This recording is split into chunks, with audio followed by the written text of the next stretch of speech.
थोड़ा आप शांति बनाए रखेंगे तो दो बातें कहने में उत्साह भी रहता है, आनंद भी आता है। आज का ये कार्यक्रम एज ए अपन मान ले तो अपना विदाई का कार्यक्रम भी बन सकता है। प्यारे विद्यार्थियों, विदाई शब्द भी अपने आप में एक बेहद ही मर्मस्पर्शी शब्द है, जहां एक तरफ हमें खुशी होती है कि हम विकास की ओर बढ़ रहे हैं, नए सपने देखते हैं, नई ऊंचाइयों की ओर जाने के लिए अग्रसर होते हैं। दूसरी तरफ कहीं ना कहीं हमारे मन में एक दुख भी पैदा होता है कि मैं इस विद्यालय को, जहां मैंने 12 साल गुजारे हैं, इस विद्यालय प्रांगण को छोड़कर अपनी उच्च स्तर की पढ़ाई के लिए आगे बढ़ रहे हैं। लेकिन परिवर्तन संसार का नियम है, कोई भी चीज स्थायी नहीं है। जो इस संसार में आई है, एक ना एक दिन उसको जाना ही है।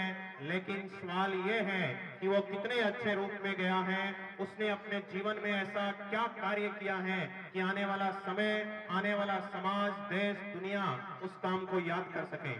प्यारे विद्यार्थियों, विशेषतः 12वीं वर्ग के विद्यार्थियों को मैं कहना चाहूंगा कि यदि आप यहां से निकलने के बाद इन 3 बातों को याद रखेंगे तो मैं आपको विश्वास दिलाता हूं कि आप दुनिया के अंदर सफल व्यक्ति जरूर साबित होंगे। दुनिया की कोई भी ताकत आपको सफल होने से नहीं रोक सकती। पहला, इंसान में विवेक होना चाहिए। इंसान में विवेक होना चाहिए। एक कहानी के माध्यम से मैं आपको समझाना चाहूंगा।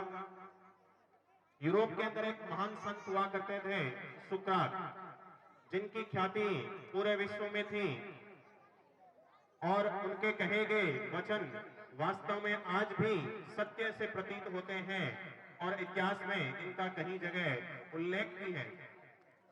लेकिन उनके बारे में बताया जाता है कि वो शकल से इतने सुंदर नहीं थे।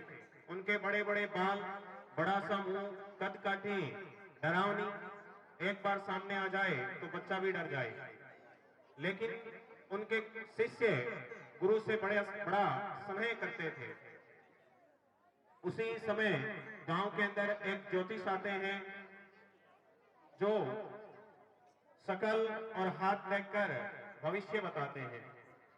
तो शिष्यों के मन में भी एक सवाल आता है कि हमारे गुरु इस दुनिया के अंदर कितना नाम करेंगे, एक बार हम इनकी भी भविष्यवाणी जानना चाहते हैं। तो शिष्य अपने गुरु को उस ज्योतिष के पास लेके जाते हैं और ज्योतिष उनकी शकल देखकर ये बोलता है कि वो दुनिया के अंदर जितने भी बुरे कर्म हैं वो सारे कर्म करेगा, दरिद्री करेगा। और इस प्रकार से उन्होंने गुरु की खूब सारी आलोचना की। लेकिन शिष्यों ने यह सहा नहीं गया। तब इन्होंने गुरु की ओर इशारा किया, लेकिन गुरु ने कहा, रुके, कोई बात नहीं, ये जो कह रहे हैं इनको कहा जाए।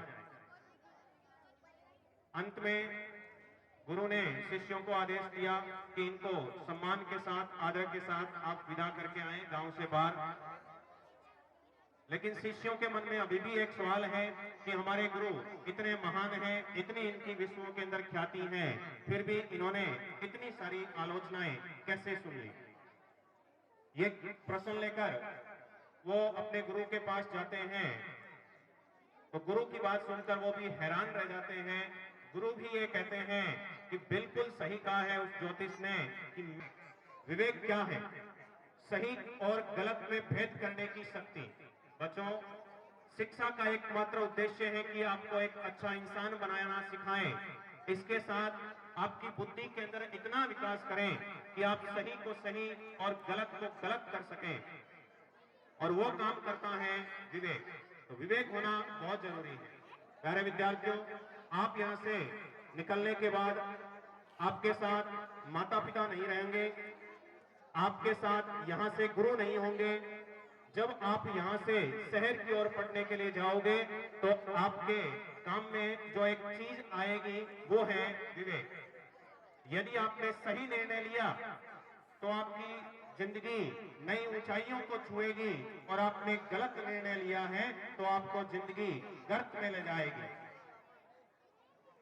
इसीलिए काफी बार मैं क्लास के अंदर भी बताता रहता हूं बच्चों को कि बेटा यदि आपने 5 साल मेहनत कर ली तो अगले 50 साल सुखमय के साथ जीवन व्यतीत कर सकते हैं, लेकिन आगे आने वाले 5 साल आपने यदि मौज मस्ती और आनंद के अंदर गुजार लिए तो मैं आपको ये विश्वास दिलाता हूं कि आगे आने वाले 50 सालों के अंदर आप मेहनत मजदूरी करने के लिए तैयार रहना। ये बात कड़वी है लेकिन काफी हद तक सच्ची भी है। दूसरी बात आप याद रखें कि इस दुनिया में मुफ्त में कुछ नहीं मिलता। इस दुनिया में मुफ्त में कुछ नहीं मिलता। एक कहानी, एक राजा हुआ करता था, वो अपने दरबार के अंदर विद्वानों को बुलाता है और विद्वानों को कहता है कि आप कुछ ऐसा लिखकर दिखाएं, आप कुछ ऐसा लिखकर मेरे सामने प्रस्तुत करें कि आने वाला समय, आने वाली दुनिया उसको याद रखें।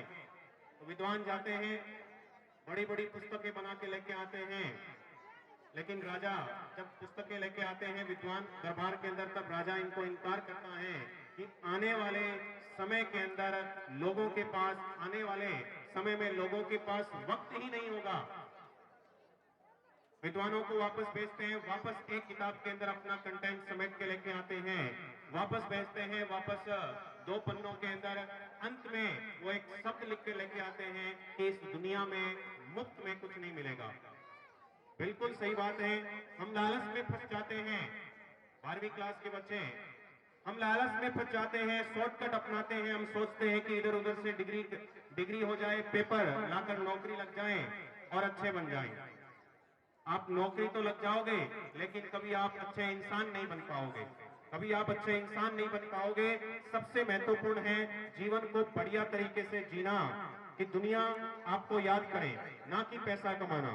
दुनिया आपको इस प्रकार से याद करें कि आप जहां भी खड़े हैं आपके आसपास के लोग आपके प्रति अच्छा महसूस करें, तब आपका जीवन सफल है, वरना आप इस धरती पर हार के अलावा और कुछ नहीं है। तभी तो कहा है राजिया ने, मतलब री मनवार चूके जुमावे चूरमो, बिन मतलब मनवार रब ने पावे राजिया। बिना मतलब के इस दुनिया में कुछ नहीं मिलता है। और याद रखना, मुफ्त में भी आपको कुछ नहीं मिलेगा। हमेशा कुछ ना कुछ आपको प्राप्त करने के लिए अपनी मेहनत के जरिए, अपनी ताकत के जरिए, अपने पसीने के दम पर हर संभव वो कोशिश करेंगे, तो आपको अपने जीवन के अंदर हमेशा अपने ऊपर गर्व और फक्र महसूस होगा।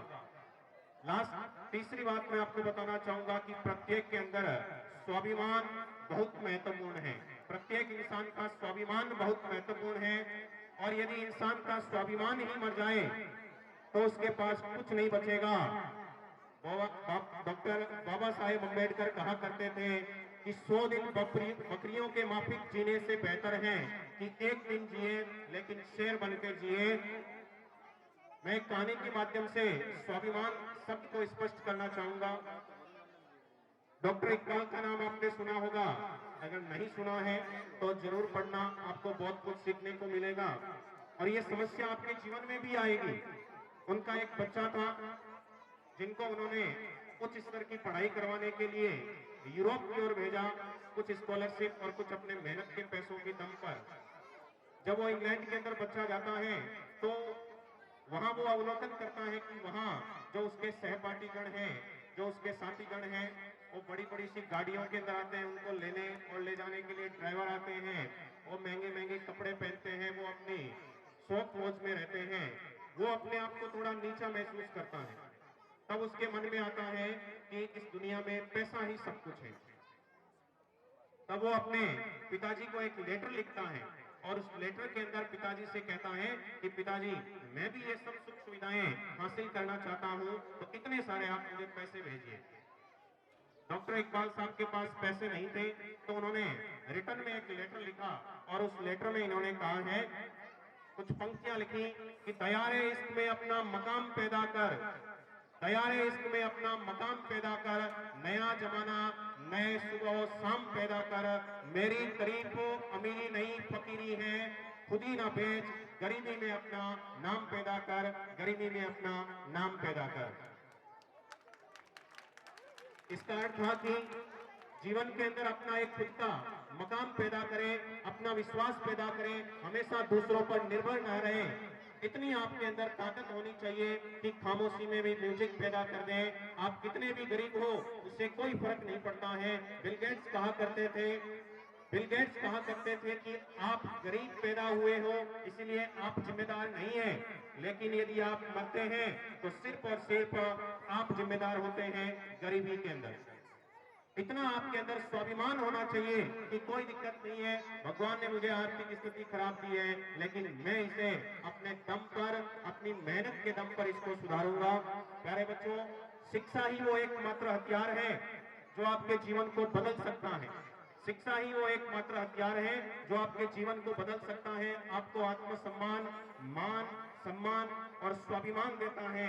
इसीलिए कहा गया है कि कांटों में रहकर भी गुलाब की तरह महकना सीखो, कीचड़ में रहकर भी कमल की तरह खिलना सीखो।